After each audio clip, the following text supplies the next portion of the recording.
அவங்க என்ன ஆளுங்க? நம்ம ஆளுங்க தான், பார்த்தாலே தெரியுது. பார்த்தாலே எப்படி தெரியும்? பின்னாடி வாழலாம்ல, அப்ப நம்ம ஆளுங்க தானே. ஆரம்பிக்கலாமா?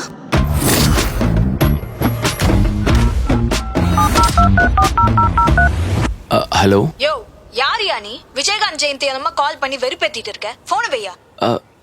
விஜயகாந்த் ஜெயந்தியா? இன்று விஜயகாந்த் ஜெயந்தியை முன்னிட்டு தமிழக முதலமைச்சர் சிவகார்த்திகேயனும் எதிர்க்கட்சி தலைவர் விஜய் சேதுபதியாரும் விஜயகாந்த் சிலைக்கு மாலை அணிவித்தனர்.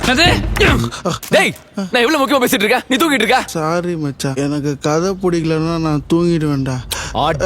வரலாற்றிலேயே முதல் முறையா தாதாவும் ராசாவும் ஒன்னா சேர்ந்து படம் நடிக்க போறதா அனௌன்ஸ்மெண்ட் வந்திருக்கு. இதை எப்படி பாக்குறீங்க? வானமும் பூமியும் சேர்ந்தா எப்படி இருக்கும்? எரிமலையும் சூறாவளியும் ஒண்ணு சேர்ந்தா எப்படி இருக்கும்? அதுக்கு லீவ் கொடுக்காத. உன் வேலையும் வேணாம், உன் போனஸும் வேணாம், உன் பொங்கச்சோரம் வேணாம், உன் புளியோதரையும் வேணாம். I'd like to sleep with you. ராசாடா, அவர் இந்த வயசுலயும் பாட்டு பாடுறாரு, டான்ஸ் ஆடுறாரு, சண்டை போடுறாரு, ஓடுறாரு, உழைக்கிறாரு. உன்னால ஒரு தண்ணி ஜக்க கூட ஒழுங்கா தூக்க முடியல. நீ எல்லாம் அவரை பத்தி பேசலாமா? I'd like to have sex with you. ஆரம்பத்திலேயே டோசேஜ் கொஞ்சம் தூக்கல. பாட்டு இல்ல, கொஞ்சம் தூக்கலா தான் இருக்கும். அப்புறம் என்னாச்சு? வயசானாலும் சும்மா கும்முன்னு இருக்கிற ஒரு ஹீரோ, பிரியா பவானி சங்கர் மாதிரி ஒரு ஹீரோயின். ஐயோ, அப்ப வேற யாரையோ மாத்தி வந்துட்ட போல இருக்கே. 2 பேரும் லவ் பண்றீங்க.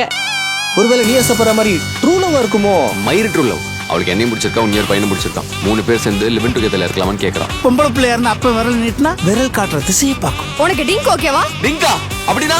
Dual income and no kids. Shall we get into a loving relationship? அப்படினா பொம்பளை பிள்ளைங்கிறது கடவுள் கொடுக்கற சொத்தியா? அப்படின்னா குளிர்காலத்துக்கு மட்டும். இப்போ குளிருது, மழை பெய்யுது, அப்படியே கடல் பண்ணிட்டு கட்டி பிடிச்சு படுத்தா எப்படி இருக்கும்? சந்தோஷமா இருக்கு தம்பி, ரொம்ப ஆர்வமா காத்துக்கிட்டு இருக்கு. ஒரு படம் பதில்களை மட்டும்தான் சொல்லணும்னு அவசியம் இல்லைல்ல, நல்ல கேள்விகளை எழுப்பினா கூட போதும் தானே.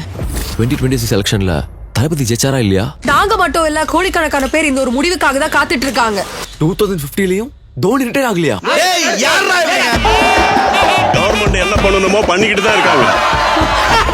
சில பேருக்கு சில விஷயங்களை சொல்ற விதத்துல சொன்னாதான் புரியும். ஐயோ அங்கிள், பூமர் அங்கிள். சின்ன வயசுல இருந்து அவருக்கு ரசிகரா இருந்திருக்கேன்.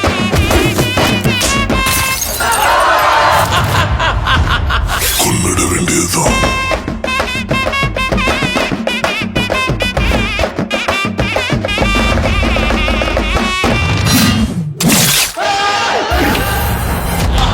சூப்பரா இருக்கு. கண்டிப்பா இந்த படத்தை பண்றோம். எல்லா டைரக்டரையும் கூட்டு படத்தை போட்டு காட்டுறோம். படம் சூப்பரா இருக்குன்னு ஃபோர்ஸ் பண்ணி சொல்ல வைக்கிறோம். மக்களை ஏமாத்தி ஸ்கேம் பண்றோம். சொல்லுங்க கதிர், இந்த சம்பவத்தை எப்படி பாக்குறீங்க? அடுத்த வைரல் நியூஸ் வரவெல்லாம் அர்த்தம் வைத்தறிச்சல கொட்டிக்கிறதா நம்மளுக்கு வேலையா?